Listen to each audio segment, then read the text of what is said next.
말씀을 사모하는 저와 여러분들 되시기를 간절히 소망합니다. 네, 오늘 제목은 그리스도인의 자유라는 제목을 가지고 말씀을 나누고자 합니다. 오늘은 이제 설교라기보다는 조금 어떤 교육적인 우리 그리스도인들이 가져야 할 어떤 자세나 그리고 그리스도인들이 우리가 간과하고 있는 부분들에 대해서 우리 신앙의 열조 그리고 신앙의 선배 그리고 또 특별히 우리가 또 중요하게 보고 있는 칼빈에 대한 가르침에 있어서 우리가 성경적으로 어떻게 바라볼 수 있으며 또 우리가 그것에 대해서 또 특별히 방금 제목을 말씀드렸다시피 그리스도인의 자유에 대해서 우리가 함께 살펴보고자 합니다.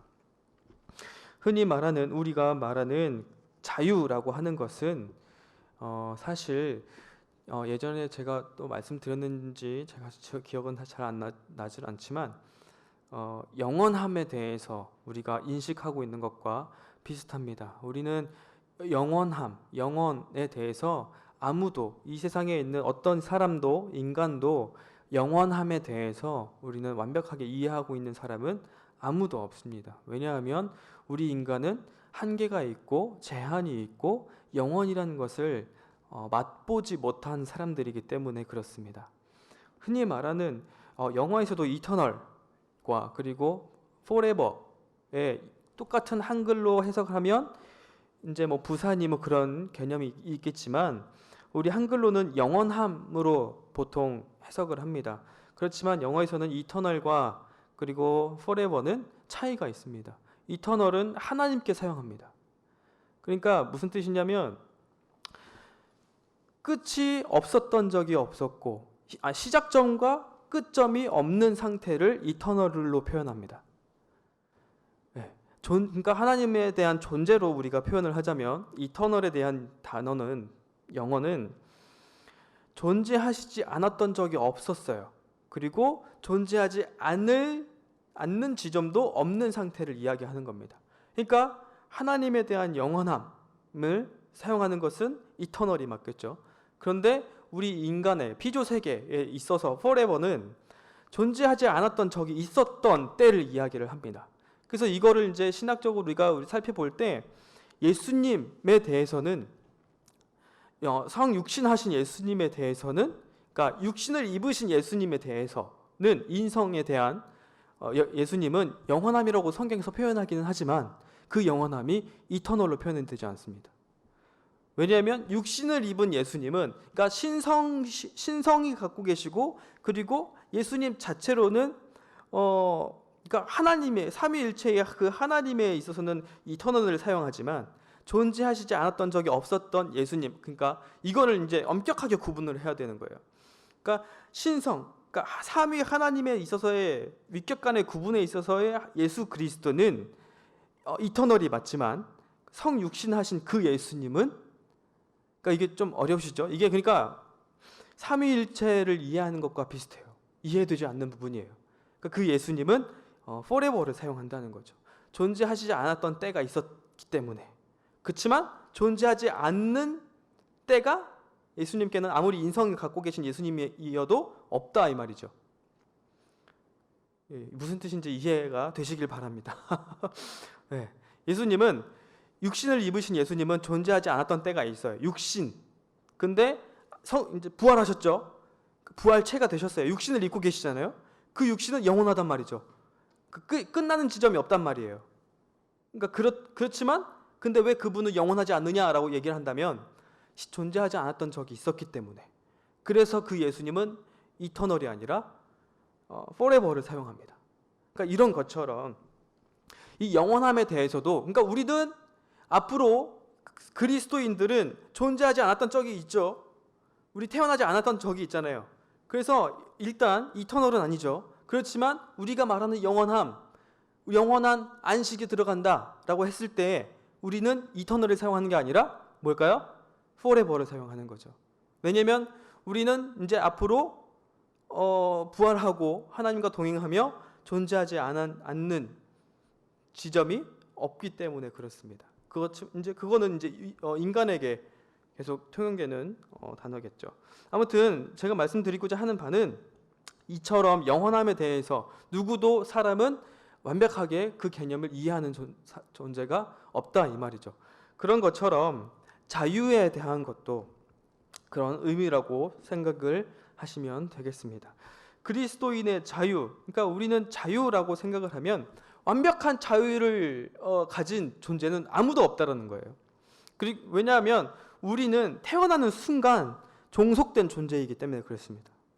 무엇인가에 종속된 존재예요. 자유라고 했을 때 우리는 그러니까 완벽한 자유를 누려본 사람은 아무도 없다라는 거죠. 태어나면, 그러니까 쉽게 얘기해서 태어나면 일단 우리 그리스도인들의 세계관에서는 죄에 종속되어 있죠. 죄에 종속되어 있어요. 그리고 믿지 않는 사람들도 이제 죄, 하나님 그런 걸 다 떠나서 믿지 않는 사람들도 항상 자신의 세계관, 그러니까 가치관에 종속되어 살아갑니다. 그게 무슨 뜻이냐면 내 완벽한 자유의지는 없다라는 거예요. 그 사람이 한 사람이 이 세상에 태어나서 나이를 먹고 자라갑니다. 그리고 성인이 되죠. 그리고 그 성인이 되었을 때 자신이 내 자유의 의지대로 어떤 의견을 피력하고 선택을 한다 하지만 그 선택과 의견을 피력하는 데 있어서의 그 사람의 그 내용은 자신이 자라왔던 환경과 배경에 종속되어 있다는 것이죠. 그리고 학문에 종속되어 있습니다. 우리가 배워온 것들. 그렇기 때문에 우리 인간은 완벽한 자유를 누린 사람은, 그 개념을 이해한 사람은 아무도 없다 이 말입니다.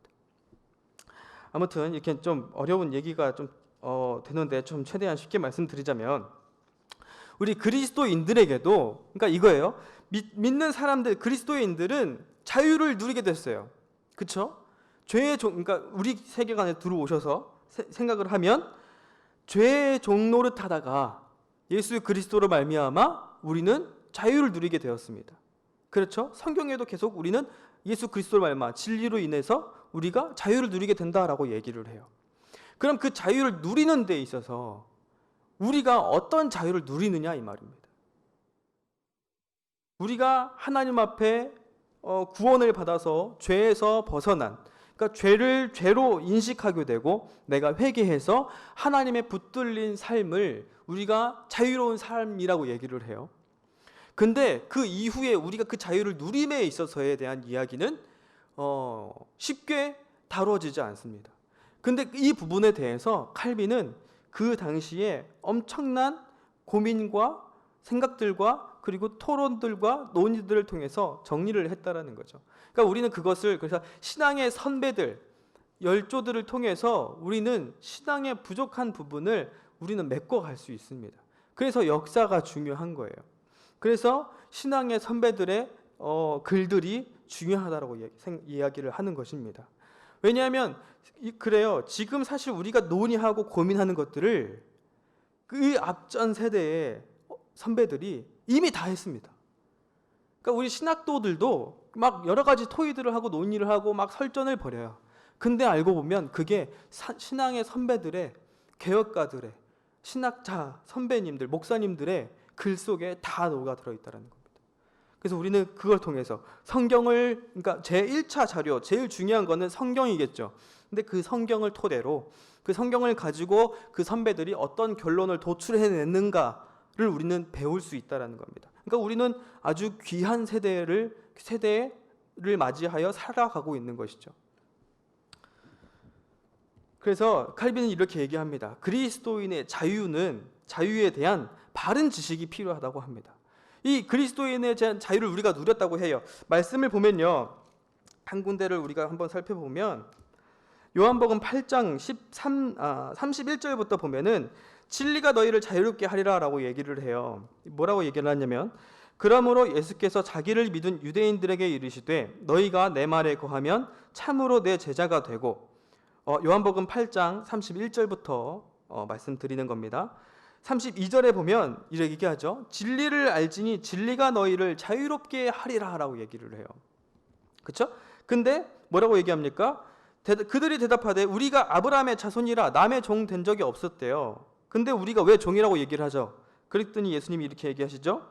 그 자유롭게 되리라라는 자유는 우리의 방종을 얘기하는 것이 아니라 진실로 진실로 너희에게 이르노니 죄를 범하는 자마다 죄의 종이라라는 거죠. 근데 이 죄를 범하는 자마다라는 거는 우리는 타락했기 때문에 어린 갓난 아기부터 우리는 죄를 갖고 있다고 생각을 하죠. 왜냐하면 모든 인류는 타락했으니까. 그러니까 태어날 때부터 우리는 죄를 범하는 자라는 거예요. 이걸 다른 말로 뭐라고 해요? 아까 제가 말씀드렸던 것처럼 죄에 종속된 자라는 거죠. 죄에 종속된 자예요. 종은 영원히 집에 거하지 못하되 아들은 영원히 거하나니, 그럼 이렇게 얘기하죠. 그러므로 아들이 너희를 자유롭게 하면 너희가 참으로 자유로우리라. 그러면서 다시 처음 시작됐던 32절에 보면은 진리를 알면 너희가 자유롭게 되는데, 그 자유가 뭐예요? 죄의 종노릇하던 죄에 속박된 것에서 벗어난 상태를 얘기를 한다는 거죠. 그러니까 이거예요. 근데 이 문제를 놓고 우리는 구원받았으니까 그거죠. 우리 구원파 잘 아시잖아요. 구원파. 내가 구원받았고 죄를 용서만 받았고 했으면 이제부터 나는 자유롭다. 이걸 잘못 해석한 거죠. 난 자유로우니까 뭘 해도 상관없어. 그리고 자유로우니까 뭘 해도 상관없고 뭘 해도 구원받았으니까 나는 전혀 문제될 게 없다라고 얘기를 한단 말이죠. 이거에 대해서 이렇게 생각하는 사람들과 또 다른 생각이 있어요. 그것 때문에 칼빈이 얘기하는 거예요. 그리스도인의 자유에 대해서 바른 지식이 필요하다. 너무 잘못된 자유를 남용하고 있고 잘못된 해석으로 방향으로 가고 있으니까 칼빈이 얘기하는 거죠. 바른 지식이 필요하다. 근데 사실 이 부분에 대해서 제가 공부를 하고 연구를 하면서 또 성경을 살펴보면서 오늘날에도 마찬가지예요. 오늘날에도 그리스도인의 자유에 대해서 바른 지식이 필요합니다. 너무나 잘못된 그리스도인들의 자유 때문에 방종하거나 구원파 같은 이단들이 생겨나고, 또 구원파가 아닐지라도 이단 사상과 비슷한 기독교 세계관과도 너무 다른 그 신앙관을 가지고 신앙생활을 하시는 분들이 많다라는 거죠. 사실 저도 이단에 빠지지는 않았지만 어렸을 때 신앙생활하는 모습을 되돌아서 제가 말씀드렸을 거예요. 대학원 때 이제 제가 어렸을 때 어떻게 신앙생활을 해왔는지, 그런 모습을 보면 제가 얼마나 자유롭지 못한 신앙생활을 해왔나에 대해서 생각을 해보곤 합니다. 또 이렇게 얘기를 합니다. 그리스도인의 자유에 대한 바른 지식이 필요한데 이건 매우 필수적이래요. 왜 그러냐면 이에 대한 지식 없이 양심은 어떤 것도 감히 기획하지 못하고 틀림없이 머뭇거리고 중단하고 언제나 그 신앙이 떨리고 흔들리기 때문이라 그렇습니다. 그러니까 이 그리스도인의 자유에 대한 바른 지식은 내 양심과 내 믿음에도 직결되어 있다는 거예요. 그래서 이것이 흔들리면 이 자유를 구실 삼아 하나님에 대한 모든 순종을 거부하고 온갖 방종을 그들의 육체에 내맡긴다라고 합니다. 자유를 구실 삼아요. 그러니까 전제되는 건 우리는 타락했기 때문에 우리는 악하다라는 거예요. 우리에게 주어지면 우리는 그것을 방종으로 일삼고 그것을 구실 삼아서 내 이득을 취하기를 바쁘다라는 것이죠. 말로 할 수 없지만 전모씨 있잖아요. 그런 방종, 말도 안 되는 일들을 일어나신다는 거예요. 그래서 오늘날 이 세대에 정말 그리스도인의 자유가 무엇인지 바른 지식이 필요한 것입니다. 일단은 저희 다시 본문으로 돌아오면 갈라디아서 3장 13절로 다시 돌아오시면 여기에서 말하는 이 얘기가 또 오늘 중요한 이 자유에 대한 내용입니다. 아까 제가 말씀드렸죠. 방금 읽었던 요한복음에서는 죄에 대한 종속. 근데 이게 또 연관되어 있는 게 있습니다. 이 죄에 대한 것들. 이게 뭐냐면 갈라디아서 3장 11절부터 보시면요. 이렇게 되어 있어요. 또 하나님 앞에서 아무도 율법으로 말미암아 의롭게 되지 못할 것이 분명하니 이는 의인은 믿음으로 살리라 하였음이라. 율법은 믿음에서 난 것이 아니니 율법을 행하는 자는 그 가운데에서 살리라 하였느니라. 그리고 오늘 본문이죠. 그리스도께서 우리를 위하여 저주를 받은 바 되사 율법의 저주에서 우리를 속량하셨다. 기록된 바 나무에 달린 자마다 저주 아래에 있는 자라 하였음이라 라고 얘기를 해요. 여기서는 어디에 속박되어 있다라고 얘기를 하냐면 죄가 아니라 율법에 속박되어 있다라고 얘기를 합니다. 율법에 속박되어 있대요. 그러니까 율법은 하나님께서 주신 거예요. 십계명을 통해서 우리 그리스도인들에게, 하나님의 자녀된 선택된 그 민족에게 너희는 앞으로 이 내 계명을 줄 테니 1계명부터 10계명까지 너희는 하나님의 자녀된 백성들로서 의무와 책임을 다하여 이것을 지키며 행하고 내 민족답게 살아라 하고 율법을 주셨단 말이에요. 근데 여기서 뭐라고 말씀하시나요? 율법이 너희를 속박했다라고 얘기를 해요. 근데 여기서 11절에 뭐라고 얘기하나요? 율법으로 말미암아 의롭게 되지 못한다라고 얘기를 해요. 그러니까 문제는 이거죠. 우리 다 알고 있잖아요. 이때 바리새인들과 서기관들이, 종교 지도자들이 어떤 모습이었는지 우리는 이미 다 알고 있어요. 율법주의였던 거죠. 율법으로 말미암아 의롭다 여김을 받을 거라고 생각을 하는 사람들이란 말이에요. 근데 그것을 뭐라고 얘기를 하나요? 죄와 마찬가지라는 거예요. 거기에 속박되어 있었다라고 얘기를 하는 겁니다. 그러니까 이겁니다. 그리스도인의 자유의 바른 지식에는요, 그 자유는 죄뿐만 아니라 율법에 속박된 것에서 벗어나는 것을 이야기를 합니다. 그러니까 율법에서 벗어나야 한다는 얘기예요.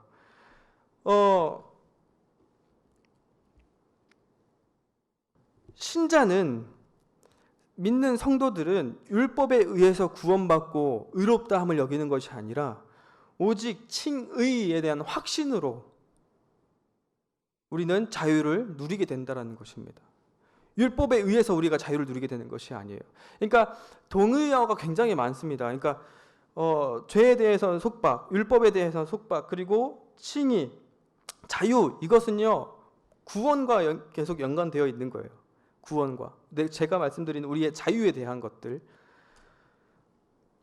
칭의에 대한 확신, 그러니까 하나님이 내가 아무것도 아닌 내가 어떤 정말 0.0001%의 노력도 첨가되지 않은 그 하나님의 순수한 일방적인 은혜로 내가 칭의를 얻은 것에 불과하다는 것을 인정해야 한다는 것이죠. 그럴 때 우리는 율법에서 벗어날 수 있다는 겁니다.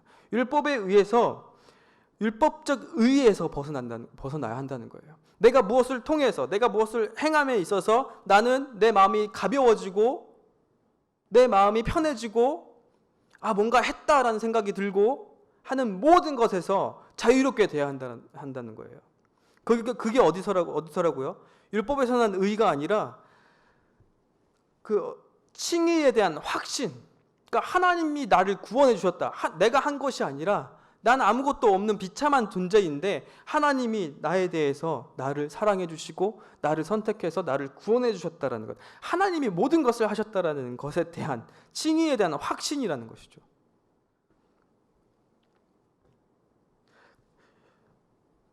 근데 이 문제, 칭의의 확신을 갖는 문제에 있어서 그러니까 이렇게 표현해요. 율법 위로 올라서서 율법을 넘어서고 율법의 모든 의를 잇는 의를 잊어버려야 한다라는 겁니다.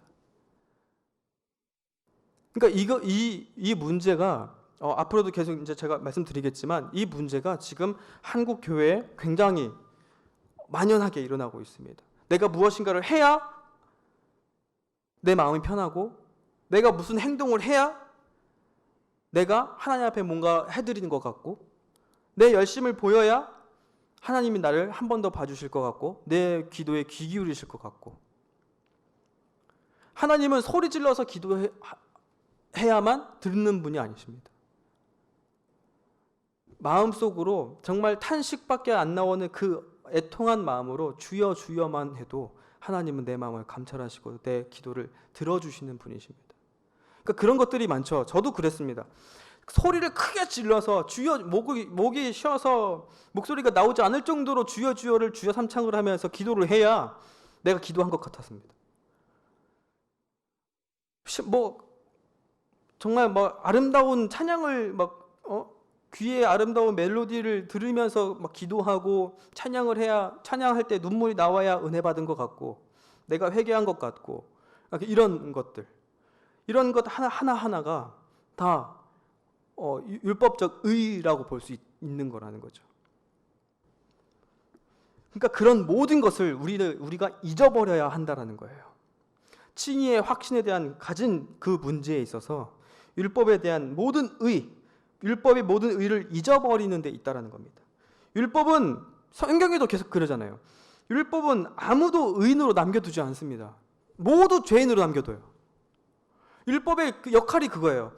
우리도 다 아시잖아요. 율법 보면 아무도 못 지킵니다. 교회에는 그 누구도, 그리고 전 세계에 뭐 성인 군자 정도 되는 어떤 목사님들이라도 율법은 지킬 수 있는 사람은 아무도 없어요.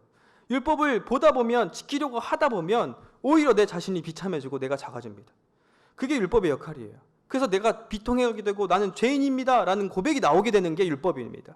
그럼 누굴 봐요? 하나님을 보게 되는 거죠. 근데 그것을 지키기 위해서 이걸 금하고, 이 행동을 금하고, 이걸 추가하고, 내 마음의 안전을 위해서, 내 마음의 안식과 편안함을 위해서, 했다, 이 기분을 만끽하기 위해서 추가되는 모든 요소들. 하지만 성경은, 율법은 아무도 의인으로 남겨두지 않습니다. 누구든지 의를 얻기 위해 약간이라도 행위를 공헌한다고 생각하는 자는 오히려 율법에 빚진 자가 되는 거죠.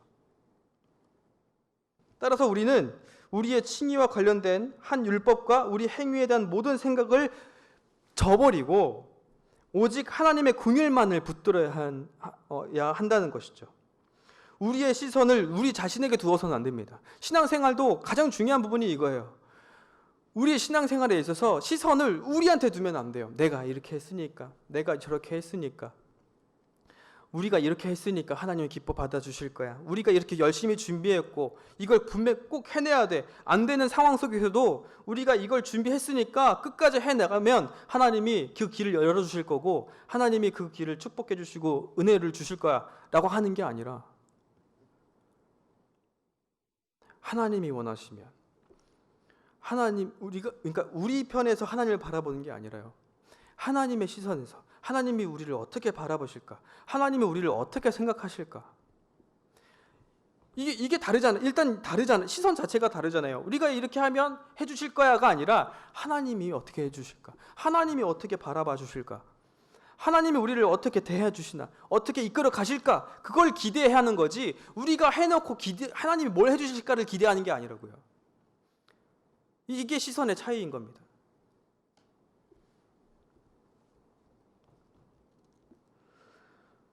그러니까 문제는 우리가 의로운지가 아니라, 그건 상관없어요. 불의하고 부당한 우리가 어떻게 의인으로 여겨질 수 있는가가 중요합니다. 만일 양심이 이에 대해서 어떤 확신을 갖고 있고자 한다면 율법에 아무런 여지를 주어서는 안 된다는 거죠. 근데 이제 중요한 사실은, 그렇다면 율법은 불필요한 것이냐? 그건 아니라는 겁니다. 아까 말씀드렸죠, 잠깐. 율법이 하는 역할, 우리를 낮아지게 합니다. 그리고 우리를 누구에게로 향하게 하나요? 몽학 선생의 역할을 하면서 하나님을 바라보게 한다는 거예요. 예수 그리스도의 의를 우리는 구하게 만든다는 겁니다. 그렇기 때문에 우리는 율법을 지금도 준수하고 지켜야 하는 것입니다. 그러니까 중요한 건 율법의 의가 아니라 칭의에 대한 확신, 우리에게부터 나오는 시선이 아니라 하나님으로부터 시선을 돌려야 한다는 것. 율법은 불필요한 것이 아닙니다. 그렇지만 율법의 의가 아니라는 거죠. 율법의 의는, 율법으로 우리는 의를 얻어낼 수가 없습니다. 그럼 우리는 자유롭지 못해요. 그래서 이거를 굉장히 우리는 잘 구분하고 조심스럽게 다뤄야 한다는 겁니다. 제가 말씀드린 앞부분만을 생각하시면 안 되고, 뒤에 말씀드린 율법에 대한 효용, 율법에 아직도 우리에게 적용되는 부분, 우리 율법이 하는 역할에 대해서도 분명하게 우리는 알아야 한다는 것이죠. 그건 다 소용없어. 우리는 하나님 앞에 그것만 신앙의 확신만 있으면 돼. 그것도 아니라는 거죠. 하나님은 우리에게 율법을 주셨어요. 필요 없다면 왜 주셨을까요? 율법은 필요합니다. 하나님이 우리에게 요구하시는 게 율법 안에 들어있기 때문에 그렇습니다. 그리고 율법의 그리스도인들의 자유에 대한 두 번째는, 그리스도께서 율법의 의식과 저주에서 자유롭게 하셨다는 거예요. 이거 연결되는 부분인데, 우리 율법 때문에 우리는 계속 억압받아 있잖아요. 이걸 해야, 아까도 말씀드렸지만 이걸 해야 기도를 뭐 해야 내가 주일 성수 잘 하면 내가 신앙생활 잘하고 있는 것 같고, 하루에 성경 몇 장씩 꼬박꼬박 읽어야 내가 하나님의 말씀을 항상 묵상하고 있는 것 같고, 이런 것들. 그러니까 안 해도 그러니까 하나님의 말씀을 하나님의 말씀을 우리가 매일 묵상하고 해야 되는 건 맞지만, 그것을 하지 않는다고 해서 우리가 하나님 앞에 구원에서 끊어지지 않는다라는 거죠. 그래서 갈라디아서 3장 13절에 예수님이 이래서 말씀하시는 거잖아요. 우리를 위하여 저주를 받으시는 바 되사 율법의 저주에서 우리를 속량하셨다고. 율법의 저주에서. 그게 뭐예요? 율법에 의해서 벗어나게 해주셨다라는 겁니다. 이때까지 어떻게 살았어요? 정말 피곤하게 살았잖아요. 마틴 루터도 그러다가 율법의 그 의 때문에 내가 계속 고통받고 있다가 그 한순간에 깨달았지 않습니까? 아, 그게 아니구나. 로마서에 나온 그 말씀을 가지고 하나님의 의, 칭의, 예수 그리스도의 의, 전가된 의, 그것 때문에 내가 구원받고 구원의 확신. 그래서 그때부터 마틴 루터도 구원의 확신을 가지고 성경을 그렇게 연구하고 그 반박문을 쓰지 않았겠습니까? 우리는 율법으로 의에 이르는 것이 절대 아님을 항상 기억해야 합니다. 그러면 그 율법을 어떻게 따르게 되는 것이냐? 간단합니다. 뭐 어렵게 지금 막 여기 절기가 있지만 간단하게 쉽게 설명드리면, 그리스도인의 자유의 둘째 그 부분은 율법의 강제가 아니라는 거예요. 그리스도인들이, 하나님의 백성들이 율법을 강제로 행하는 것이 아니라는 겁니다. 하나님의 뜻에 자유롭게 복종한다는 거예요. 우리는 강제로 하는 것이 아니라 내 뜻에 하나님을 사랑하는 마음으로, 그러니까 사랑하는 연인을 위해서, 그 연인이 좋아하는 게 무엇일까 우리가 항상 고민하고 생각하고 알게 된다면 그걸 해주고 싶잖아요. 해드리고 싶잖아요. 내 사랑하는 연인이 아니라 부모님이라고 생각해 보세요.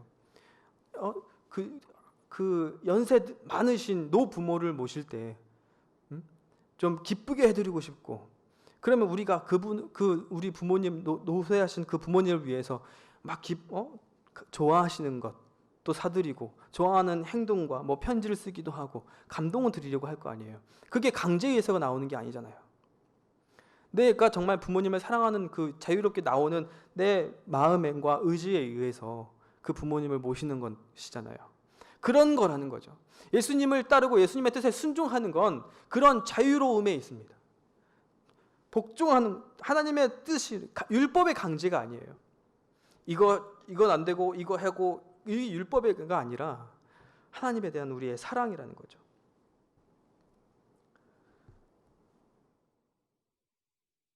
율법의 멍해가 아니라 하나님의 뜻에 자유롭게 복종하는 것을 이야기하고 있다는 것입니다.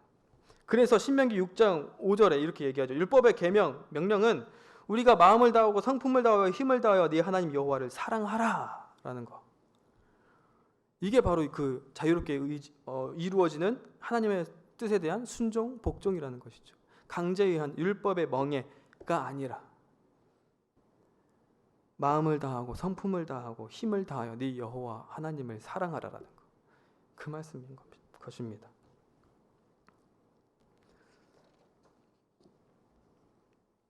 자, 그리고 마지막 세 번째는 그러니까 그리스도인들의 자유에 대해서 중립적인 것들에 대한 것을 이야기를 해요. 중립적인 것들. 저번에도 한번 제가 말씀드렸는데, 이 세상의 모든 물체들과 모든 것들은 중립적이라고 말씀드렸어요. 그것을 사용하고 안 하고에 따라서 내가 죄를 짓고 안 짓고가 아니라 그것을 사용하는 사람이 어떤 마음을 갖느냐가 중요하다라고 말씀드렸습니다. 그것을 이제 또 칼빈이 얘기를 해요. 모든 것은 중립적입니다. 심지어 술도 중립적인 거예요. 술이 들어가서 죄가 아니라, 술을 먹는 사람이 절제력을 잃고 실수하고 나를 컨트롤하지 못하는, 내 감정을 컨트롤하지 못하는 내가 문제가 있는 거지, 술 자체가 죄가 아니라는 것이죠. 그러니까 그 자체로 아무래도 좋은 외면적인 것들을 이야기를 하고 있는 거예요. 그러니까 그런 것들에 대해서는 하나님 앞에서 양심의 가책을 갖지 않아도 된다라고 얘기를 해요.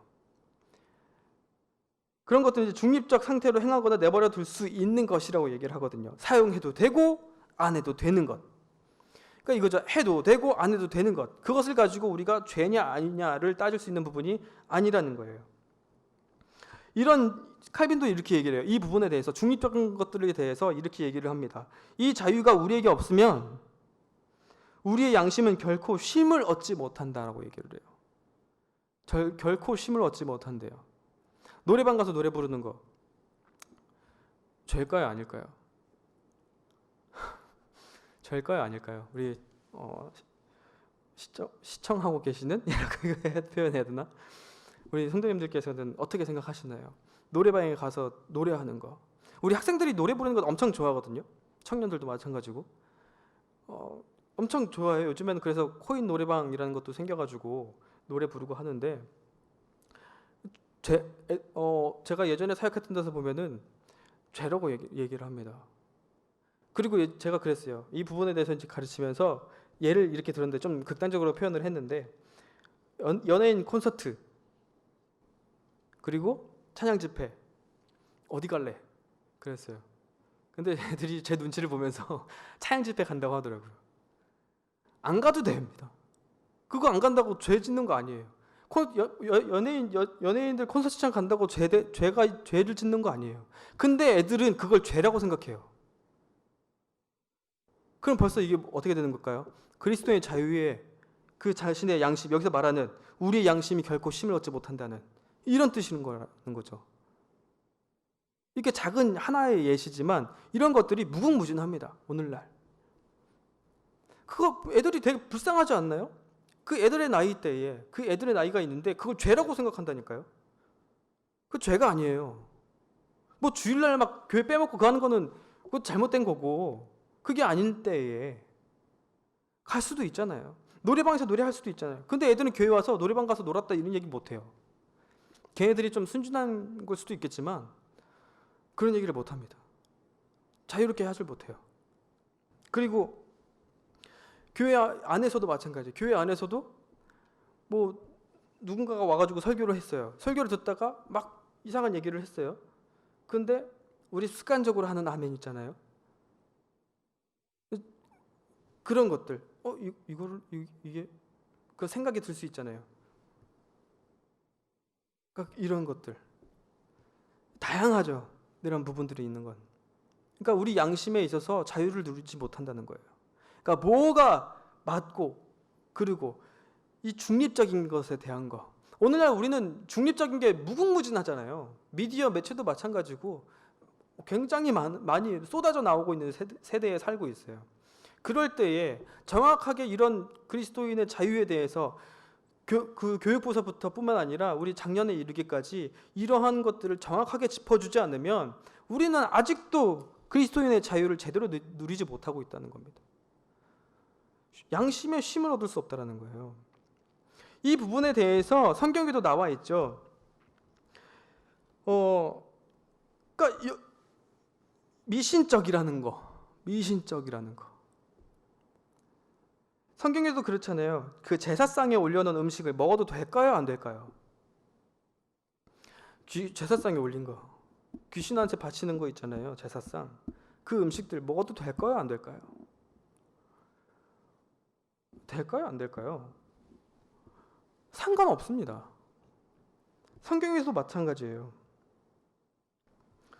계속 이제 뒤에 나올 텐데. 그러니까 이거죠. 하나님이 주신 것을 감사함으로 받게 되면요, 거룩한 것을라고 얘기를 해요. 근데 이제 뭐냐면 로마서 14장 14절에 이렇게 얘기하죠. 바울이 얘기를 합니다. 내가 주 예수 안에서 알고 확신하노니 무엇이든지 스스로 속된 것이 없을 때 다만 속되게 여기는 사람에게는 속된다라고 얘기를 합니다. 내 양심에 따라서. 그러니까 이거죠. 다시 한번 말씀드리면 주 예수 안에서 알고 확신하여 바울이 얘기를 하고 있는 건데, 무엇이든지 스스로 속된 것이 없으되 다만 속되게 여기는 사람은 속된다라고 얘기를 해요. 그러니까 자기의 양심에 따라 하라는 거죠. 자기 양심에 따라서. 그러니까 얼마나 그 자유가 중요하겠습니까? 내 양심이 그 정말 그리스도인의 자유에 잘 되어 있다면 상관없는 거죠. 근데 그걸 속되다라고 생각을 해요. 마음에 걸려. 그럼 그건 벌써 속된 거라는 거예요. 그러니까 이 자유에 대한 확신이 하나님을 향한 우리의 양심이 분명하기 때문에 그렇습니다. 그러니까 어디로부터 나오는 양심이에요? 하나님으로부터 나오는 양심이라는 거죠. 예수 그리스도로부터, 그 의로부터 나오는 양심이 우리 안에 그래서 확신하게 차 있어야 한다는 겁니다. 외적인 것들을 우리의 자유에 굴복시킨다라는 거죠.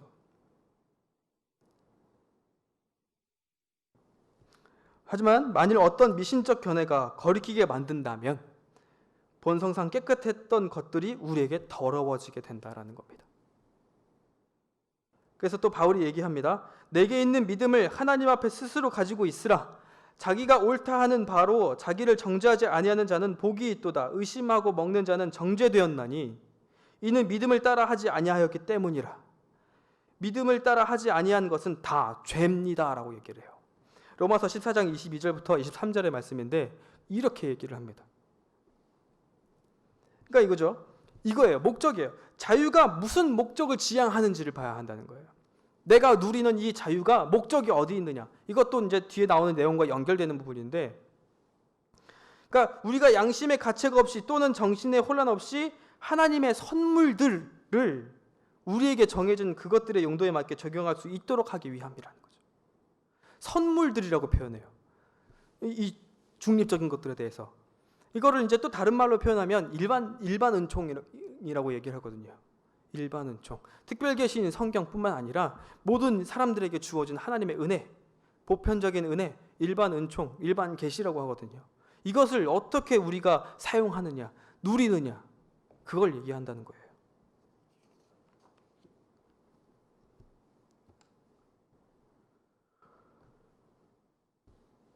대신에 이제 이거죠. 그리스도인의 이제 이 자유에 대해서 바르게 사용을 해야 한다는 거예요. 그러니까 방금 이런 것들이 있는데, 그러니까 이것들에 대해서 우리는 그럼 그 자유를 어떻게 사용해야 되느냐? 그러니까 바르게 사용을 해야 되는데 이겁니다. 그 모든 효력이요 하나님과 화평케 되는 데 있다는 거예요. 목적이 어디 있느냐? 그 목적이 어디 있느냐? 그 자유에 대해서 아까 그랬죠? 하나님의 향해 있다는 거예요. 하나님과의 화평케 되는 것. 그러니까 그 자유를 사용함에 있어서 그 일반 계시를 우리가 누리고 하나님 그 바울이 표현한 대로 하나님께서 우리에게 주신 그 선물을 누리는 데 있어서 하나님과 화평되게 되지 않는 것들은 올바르게 사용되고 있지 않다라는 거죠. 이런 사람들이 있어요. 하나님의 선물을 자신의 쾌락으로 악용하기 위해서 그것으로 그들의 육적 탐심을 은폐하고자 하거나, 그러니까 하나님 이건 우리에게 주신 하나님의 자유야 라고 해가지고, 쉬운 예를 들자면 아까 제가 술 말씀드렸죠. 술 마셔도 상관없. 제가 방금 이런 내용 들었다고 해가지고 술 중립적인 거래. 술이 죄가 아니래 해가지고 진탕 마시거나 그리고 막 실수하거나, 이거는 이제 방종, 오만, 교만, 그리스도의 자유에 대한 바른 사용이 아니라는 거죠. 자신의 쾌락을 위해서 사용하는 것, 하나님과의 그 화평케 된 것에서 벗어나는 것, 이거는 올바른 사용이 아니라는 겁니다. 그리고 이제 연약한 형제들에 대해서 배려하지 않는 모습, 아까 그 제사상 얘기했죠. 그 바울도 얘기했잖아요. 상관없지만 뭐라 그래요? 그 옆에, 그 주변에 믿음이 연약한 자가 있으면 먹지 말아라. 왜요? 그 자가 시험에 들까 하노라 라는 거예요. 그러니까 연약한 자에 대해서는 배려를 해야 한다라고 분명히 그 그리스도인의 자유에 대해서 바울이 얘기를 할 때 이야기를 했습니다. 그러니까 그리스도인의 자유라는 구실로 옹호되고 변명되어서는 안 된다라는 거예요. 그리스도인의 자유는 연약한 형제를 배려해야 합니다. 전혀 배려하지 않고서는 그거는 그리스도인의 자유에 대해서 제대로 사용하지 못하고 있다는 것이죠. 그럼 이제 연약한 자들이 있는데 어떤 부분이 또 있냐면, 이 연약한 자들에 대해서 두 가지로 또 얘기를 합니다. 뭐냐면 아까 얘기했던 그 믿음이 연약한 자, 그러니까 그거를 걸려 넘어지게 한 것을 이야기를 하는데 스캔들이라고 얘기를 하거든요. 표현했어요. 칼빈은 뭐라고 얘기를 하냐면, 주어지는 스캔들이 있어요. 그리고 스스로 취하는 스캔들이 있습니다. 그러니까 스캔들은 이제 걸려 넘어지는 것을 이야기를 하잖아요. 걸려 넘어지는 것. 그러니까 상대방에게 주어져서 걸려 넘어지는. 그러니까 아까 말씀드린 연약한 자들 얘기를 해요. 믿음이 연약한 자. 그 제사상에 있는 것을 먹고 귀신에게 바친 것을 먹었어. 그러니까 아직 믿음에 대해서는 분량이 높지 않은 그런 믿음이 연약한 자들을 얘기할 때 주어지는 스캔들이라고 얘기를 해요. 그리고 스스로 취하는 스캔들을 얘기하는데 이걸 뭐냐면 이제 이것을 가지고 성경에 분명한 증거를 가지고 있다라고 얘기를 해요. 첫 번째는 걸려 넘어지게 한 것에 대한 스캔들은 뭐냐면 상처받은 자, 연약한 자들을 얘기하죠. 이런 자들은요, 이런 쉽게 하면 또 그거예요. 제사상 그것뿐만 아니라 교회에 상처받아서 떠난 자들. 그런 사람들 있잖아요. 젊었을 때 교회 상처받아서 떠나가지고 교회를 다니지 않고 있는 자들. 뭐 그런 것뿐만 아니라 여러 가지들. 교회 지금 현 세대에 교회에 대해서 잘 모르는 자들이 교회 외적인 그 언론에 비춰지는 모습들만 받고 상처받는 자들. 그런 자들은 연약한 자들이라는 거예요. 그런 자들은 배려해야 한다고 얘기를 하는 겁니다. 바울도 마찬가지고요. 칼빈도 그렇게 얘기를 해요.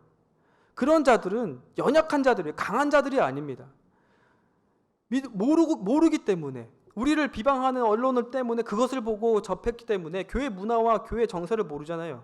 그리고 교회에 대한 말씀에 대해서 깊이 아는 것도 아니고요. 그런 자들이 그 겉으로 표현된 그 모습들을 보고 넘어지는 자들, 그런 자들은 우리가 배려해야 한다는 거예요. 연약한 자들이기 때문에 그렇습니다. 또 두 번째는요, 스스로 걸려 넘어지는 자들이 있어요.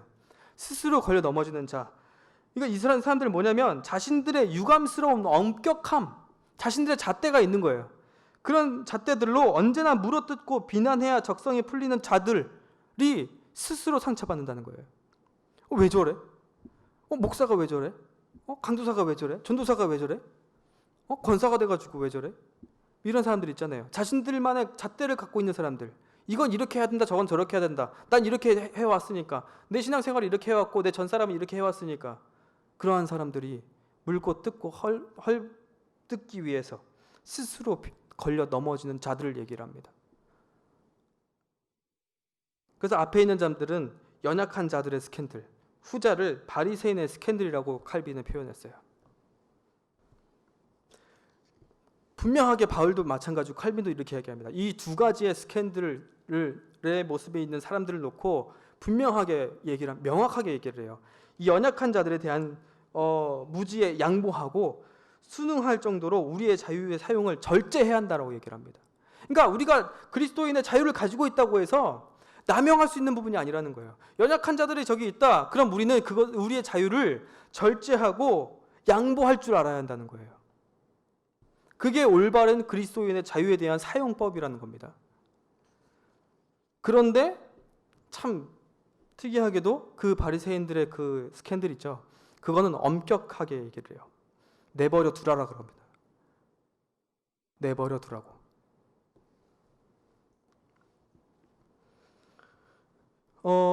이거죠. 이거 좀 이제 요약해서 말씀을 드리자면 우리의 자유는요, 우리의 연약한 이웃을 거스르기 위해서 주어진 것이 아닙니다. 이걸 분명하게 기억하셔야 돼요. 구분도 정확하게 하셔야 돼요. 연약한 이웃에 대한 것들은 우리의 자유는 우리의 연약한 이웃을 거스르기 위해 주어진 것이 아니라는 것. 사랑은 우리를 그들에게 복종하라고 무엇이든지 어디서든지 그들의 종이 되라고 얘기를 합니다. 그러니까 우리를 모르고 욕하는 자들을 어떻게 대해야 됩니까? 우리가 양보해야 돼요. 우리가 절제해야 돼요. 우리가 순응해야 되는, 그러니까 그 순응이라는 거, 이 단어가 우리가 고개를 조아리고 막 그 밑으로 들어가는다라는 얘기가 아니라 그들을 향해서 우리 예수님은 우리가 종노릇하라고 했단 말이에요. 그들에게 그들을 더 높게 여겨야 한다고요. 배려해야 한다고요. 절제해야 한다고요. 우리의 자유 남용해서는 안 되는 거라고요. 남용해도 된다. 그러니까 그게 빙자예요. 우리에게 주어지고 우리에게 책임과 의무가 있으니까 그것을 우리는 해야 한다라고 하는 건 아까 말씀드렸던 그 자유를 하나님의 이름을 구실 삼아서 자유를 구실 삼아서 방종하는 거라고요. 분명하게 얘기했습니다. 예수님도 마찬가지고요. 바울도 마찬가지고요. 칼빈도 마찬가지고요. 그 연약한 자들을 배려하고 우리의 자유를 절제하라고 얘기를 했어요. 그런데 바리새인들의 걸려 넘어짐에 관해서는 예수님이 이렇게 말씀하셨습니다. 우리가 어떤 관점을 가져야 할지를 보여주는데 그의 말씀을 통해서 이제 그는 그들을 내버려 두라라고 명령하시고 마태복음 15장 14절입니다. 그들을 고려하지 않으셨어요. 양보하지 않으셨다라는 거예요. 절대 고려하시지 않으셨습니다. 그들 이렇게 얘기해요. 왜냐하면 그들은 소경이요 또한 소경의 안내자들이기 때문에 그렇습니다. 그렇기 때문에 믿음에 관하여 연약한 자들은 우리가 우리의 자유를 절제하고 순응하고 우리를 그들의 종로로 해야 하지만 바리새인들 스캔들 남 헐뜯기 위해서 자신 스스로 넘어지는 자들에게는 절대 고려하지 하지 말라고 합니다. 고려 대상이 아니에요. 생각할 필요도 없다라는 거죠. 왜냐하면 그들은 소경이요 소경의 안내자들이기 때문에 그렇습니다. 시간이 많이 갔는데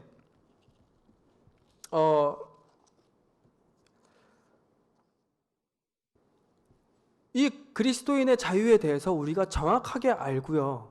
정확하게 우리가 담고 있어서 우리 이것을 잘 보존해 가며 신앙생활을 해가야 합니다. 이것이 없으면 우리는 우리 스스로도 남뿐만 아니라 나 스스로도 쉼이 없어요. 항상 우리를 그러니까 이 억제가 우리 자유의 그 억제가 아니고 내 스스로를 브레이크를 걸어버린다라는 거죠.